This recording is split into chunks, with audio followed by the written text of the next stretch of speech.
Joining us now, Scott Taylor, former House of Representatives member, 2nd District, Virginia Beach, and defeated in his re-election bid by Elaine Loria, who was AWOL.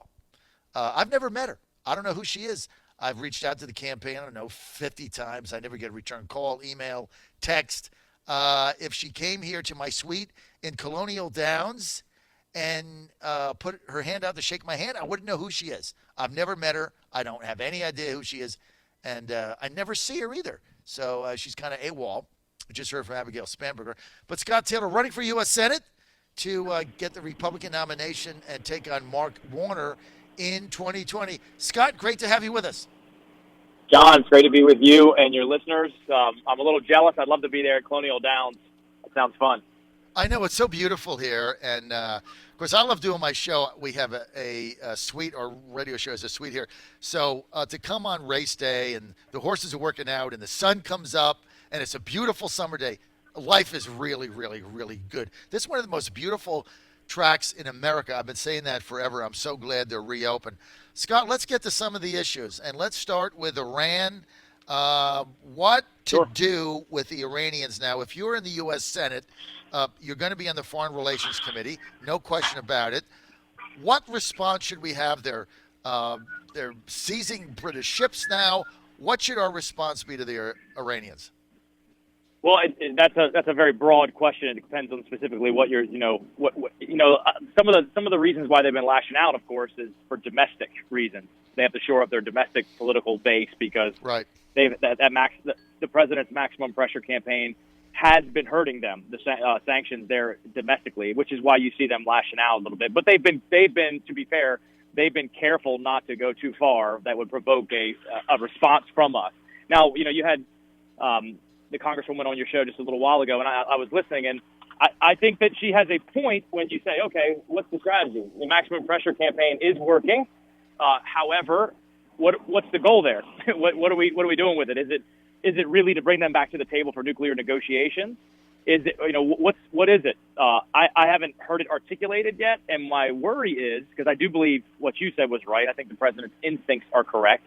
I don't think I'm just worried that we would blunder into conflict there with some flashpoint where Iran reaches out, lashes out, and provokes a response from us.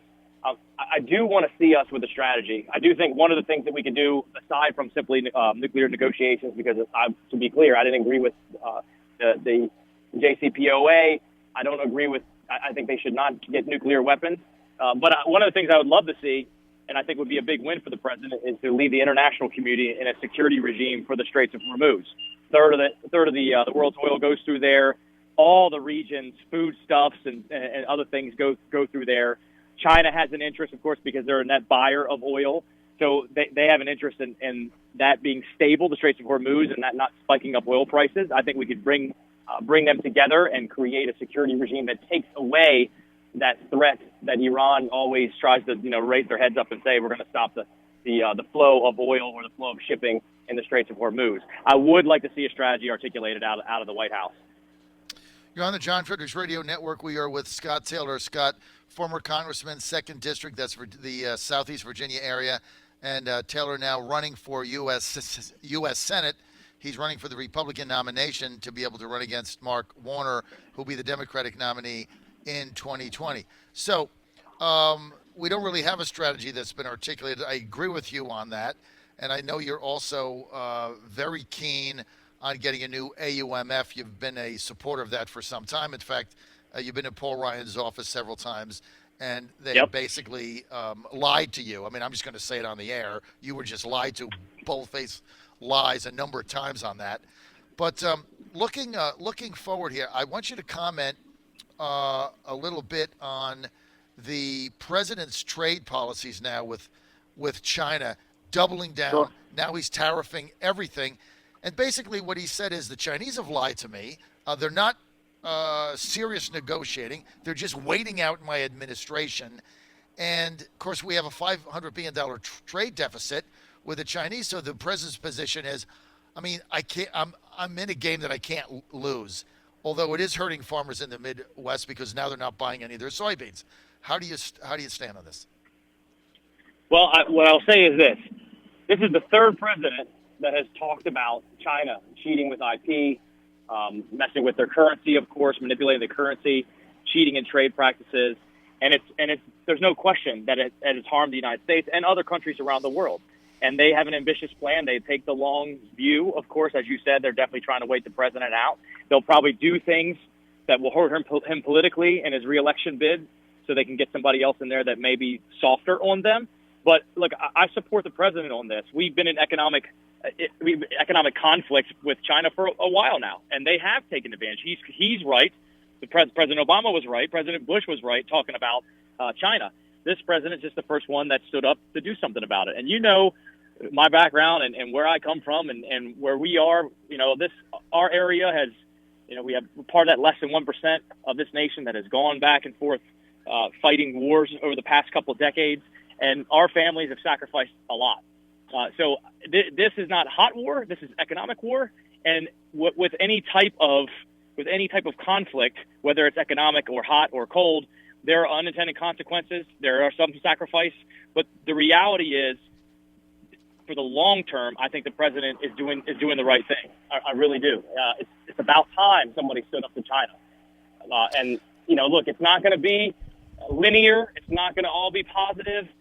But I think it's something that we and look, you've even heard Senator Schumer talk about standing with the president on this. Of course, he hits him when he can politically, but his instincts, as on both sides, Democrat, Republican, we know China has been cheating. We know they've been bad actors in trade, and it is time. And I think we should coalesce around the president. Yes, we have to make sure that our farmers are good. And one of the things that I've seen out of the administration when I was there on the soybeans specifically. There's a finite amount of soybeans around the world, right? And what the president did was, and his trade advisor, when China decided not to buy soybeans, they got to buy them somewhere else. So they went to Brazil. Well, who buys Brazil's? Europe. So then we went to Europe and said, okay, well, buy ours. So I think they have their finger on the pulse there. But I think we should unite around the president to rein China in their bad trade policies. Well, and then when you have Kamala Harris come out the next day after the president said, look, I'm done negotiating because you're lying to me and you're just trying to wait my administration out like you've done with 7 other presidents since Richard Nixon went there. And then Kamala Harris gets on TV and says, elect me president and I'll eliminate all the tariffs the next day. So if you're sitting there and you're President Z, you're saying to yourself, well, okay, maybe I'll take a shot. Yeah. And wait for her to be president, and we can go back to the way we were, which is cheating, stealing, and ripping us off, like they've been doing for 50 years. They should, she's not serious. She's not a serious actor. She probably doesn't even understand it, quite frankly. But the reality is, even if you're on the Democrat side, then you should, in general, you should be standing with the country, our country, against China and their bad trade policies. You could critique the style and what the president does if you don't agree with that. But overall, we are in an economic conflict with them. So you should be standing with Americans and standing with the president and getting China, reining China in with their bad policies and not signaling to them if there's a change in the administration that you're somehow going to be softer on them, which hurts Americans. Look, no question about it. Finally, we have a president who is standing up to China trying to do the right thing, and he's going to have to wait them out. And what his position is look, China needs our goods. And all the people who get on TV and the Wall Street Journal propaganda machine that says all this is a tax on consumers and the consumers are going to pay the tax. No inflation has come out of this, Scott Taylor. And do you know why? Because the Chinese Communist government simply continues to subsidize at a higher degree the goods they're making so they can dump them in the United States. So that's just paid for by the Chinese government. They don't want to give up the share, so they just keep subsidizing the cost of production. So and John, I grew up farming, and I'm from the Eastern Shore, and I speak to farmers, and even in Pungo down in our area too. Look, they're concerned, and rightfully so. But I got to tell you, they understand what the president's doing, and they know what China's been doing too. Right. So the ones that I've talked to, they're hopeful that with the president standing up there, long-term wise, it'll be better for our country. Absolutely. We're with Scott Taylor. Scott Taylor is running for U.S. Senate, trying to take on Mark Warner. Let's get to the president going to El Paso and Dayton yesterday. The president going to the Senate, of which you could be a member of, in short order, and saying, look, I would like to close the loopholes on background checks. I would like to further extend the red flag laws. He's asked Mitch McConnell and now Lindsey Graham to take up this legislation. I know that you are a very, very firm advocate of Second Amendment rights, Scott Taylor. How do you stand on those two initiatives that President Trump has put forward? Well, before I get to those two, let me say, we did pass bipartisan. We acted in a bipartisan way and passed the Fix NICS Act, Stop School Violence Act. Last time, when I was in Congress, we came together and did that. There are things that you can do. I think that we should get together. I will say, before, devil's in the details. I want to make sure that we are not trading liberty for security under the guise of security, and then end up losing a little bit of both. Right? Let me say that first. Second, I will say, there is an underlying theme with these shooters. I heard, the Congresswoman earlier, and she sounds very reasonable, but she was struggling to she be reasonable and then, of course, attack the president. But I think we can look at these red flag laws, and as long as the language makes sense, because there is an underlying theme here, whether the shooters are crazy on the left, crazy on the right. Just about all of them have exhibited some sort of behavior that should have been a red flag early on, and their peers and their family and have seen that from Parkland to El Paso. So I am interested in doing something. I'm interested in us coming together, but I'm not interested in political partisan rhetoric because I don't think that helps. I think it will sink any measure. I think the president's instincts are right here to do something, to act, and I'm hopeful that we can come together in a bipartisan way like we did with the Fix NICS Act and the Stop School Violence Act to come up with something that really does something. Now, there's not a lot of data on the red flags other than for suicides, but that being said, I'm interested that we come together in a bipartisan way, do something that the details of the language doesn't take liberty away for false security, therefore losing both, but doing something. I think we have to. And I got to tell you, I've been on the phone, of course, because I'm running for office, raising money. And when I speak to people, that question's coming up immediately. What are we doing? Are we doing something? I do. And you and I was on the show when we had a special session in Virginia. I think we should have done something there. I mean, physically, there's new technologies that detect bullets within 1 second. There's software that you can alert law enforcement and anybody else is in the building. There's artificial intelligence that can go through cameras that can spot weapons. We've all seen that picture now all over the news of the mass shooter coming in with his gun. It would have spotted that immediately, and then because it's software, right to law enforcement, right to anybody that's in the vicinity. So I think there are things that we can do and that we should do, but we have to do it in a bipartisan way. We have to come together without the political rhetoric, which would stop us from doing something, quite frankly. Because as soon as that happens, people, for Second Amendment fighters, they hunker down. The people who are against the Second Amendment or want more gun control, they of course come out with their political rhetoric, and that stops things from happening. I do think the president's instincts are right that we should come together and do something. You sound like the next greatest host of the John Fredericks Radio Show. Exactly what I've been saying for a week. Thanks for confirming what I've been saying. That's exactly my position that you just summed up in 5 minutes that I've been doing for 5 or 6 days. So thank you for that. Let me get to. I'm a simple man. Yeah, well, you're brilliant. Let me get to Mark Warner. And I'm just going to ask you this straight up, because if you're the nominee, and I think you'll be, you're going to be debating him and you're going to be up against him.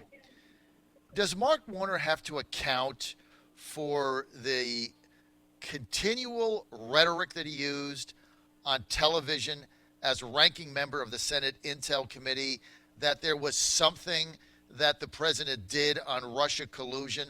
Because he went on TV probably 50 times and kept telling us that there was something there. And now we know, Scott Taylor, there never was anything there, and there was nothing there. And it's not like he was just saying it and he was a backbencher. I mean, ranking member, Senate Intel, right? He gets stuff that we don't get. Does he have to account for that in 2020? Yes or no?